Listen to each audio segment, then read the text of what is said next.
तलावत जो की गई है इंसान की किताब, उसका 9 बाब और उसकी 7 ऐत से 12 ऐत तक तलावत की गई है। लिखा है कि ठट्ठा बाज को तंबीह करने वाला लाख कान उठाएगा।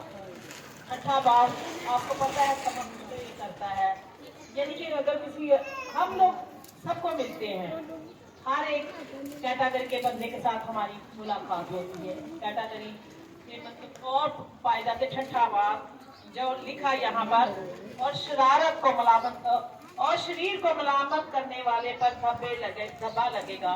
ठट्ठा बाज को मलामत ना कर क्योंकि वो तुझसे अदावत रखने लगेगा। पाकलाम जो है आपको पता है गोदारी तलवार है, वो दोनों तरफ से चलती है। पाकलाम जो है दोनों तरफ से चलता है। वो हमें ये सिखाता है कि ठट्ठा बाज को तंबीह ना कर, ठीक है। तो अक्सर लोग कहते हैं कि नहीं आप कलाम याद करेंगे तो उनको पता चलेगा ना खुदा के पाक कलाम में से, लेकिन खुदा के पाक कलाम को, खुदा के लोगों को कहा गया कि तू ठट्ठे बाज को तंबीह करेगा ना तो उल्टा तुझे क्या होगा, लाभ दाम उठाने पड़ेगी। क्योंकि अगर ठट्ठे बाज को तुम कुछ कहेगा कि कलाम में ये लिखा तो मजाक तेरा उड़ाएगा, ठीक करेगा, ले मैंने तो तेरा ज्यादा पता है। तो कलाम मना कर रहा है आपको, ठट्ठा बाज को तंबीह करने वाला लानत दान उठाएगा और शरीर को मलामत करने वाले पर दबा लगेगा। जो शरीर होता है शरारत के मंसूबे बांधता है, उसको अगर आप लान दान करते हैं तो वो क्या करेगा, आप पर धब्बे लगाएगा। धब्बे जैसे व्हाइट कपड़ा होता है उस पर कोई निशान डल जाते तो बुरे लगते हैं ना, तो शरीर जो होगा ना वो कहेगा कि मैं ये मेरे को किमें बच के जाए, भावे कोई जेंट्स से भावे कोई लेडीज से, वो क्या करेगा, उस पर धब्बे लगाएगा, यानी उसकी जिंदगी के खिलाफ बोलेगा। आगे लिखा है ठट्ठा बाज को मलामत ना कर, ना हो कि वो तुझसे दावत रखने लगे। दना को तरबियत कर, कलाम मुकद्दस कितना खूबसूरत फरमा रहा है आगे कि दना को तरबियत कर, वो तुझसे मोहब्बत रखेगा। दना कहते हैं, आप मिसाल की किताब में पढ़े, दना कहते हैं अक्लमंद को।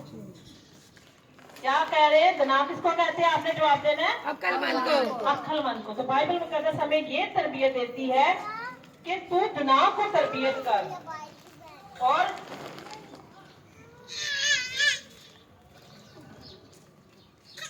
दना को तरबियत कर, वो तुमसे मोहब्बत रखेगा, ठीक है। जब किसी दना को अक्लमंद से बातचीत करते तो उसे भी खुदा के पाक कलाम का पता होता है, तो वो क्या करता है, आपसे मोहब्बत रखेगा। वो कहेगा कि वाकई कलाम में ये लिखा है। और अगर कोई इंसान गलती पे होता है तो वो कहता है नहीं मुझे राइट होना है, क्योंकि ये सच बात है कि खुदा के पाक कलाम में ये तरबियत दी गई हमें। कोई भी चीज हम किसी दना को यानी कि अक्लमंद औरत को, अक्लमंद मर्द को बयान करते हैं तो वो क्या करता है कि अबे करता है, उसको मानता है कि खुदा की बंदी, खुदा का बंदा जो हमें बयान कर रहा है, बता रहा है पाक कलाम में से, ये सच बात है। ऐसा ही है जी।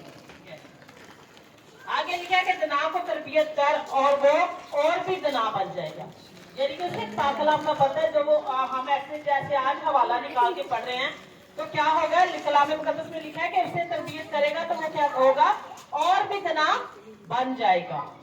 साधक को सिखा और वो इल्म में तरक्की करेगा। साधक का मतलब है सच्चा। साधक को सिखा तो वो क्या करेगा, इल्म में तरक्की करेगा। साधक को सिखाएगा तो जो भी शख्स है तो वो क्या करेगा, आगे इल्म में तरक्की करेगा। तो हम अपने बच्चों को, जैसे आज हमने संडे स्कूल करवाया, तरबियत दे रहे हैं, तो बच्चे जो आपको पता है सच्चे होते हैं, छोटे बच्चे जो होते हैं तो वो क्या करते हैं, जब खुदा के कलाम को अपने अंदर लेते हैं तो क्या करते हैं, सच बोलते हैं। तो बड़े भी जब उसको मानते हैं तो क्या करते हैं, सच बोलते हैं। साधक का मतलब है सच्चा। तो हमने क्या करना है, जब खुदा के पाक कलाम को लेना है तो सच ही को मानना है। आगे क्या है, खुदा का खौफ हिकमत का शुरू है। जिस मर्द के अंदर, औरत के अंदर खुदा का खौफ है तो हिकमत का क्या शुरू है।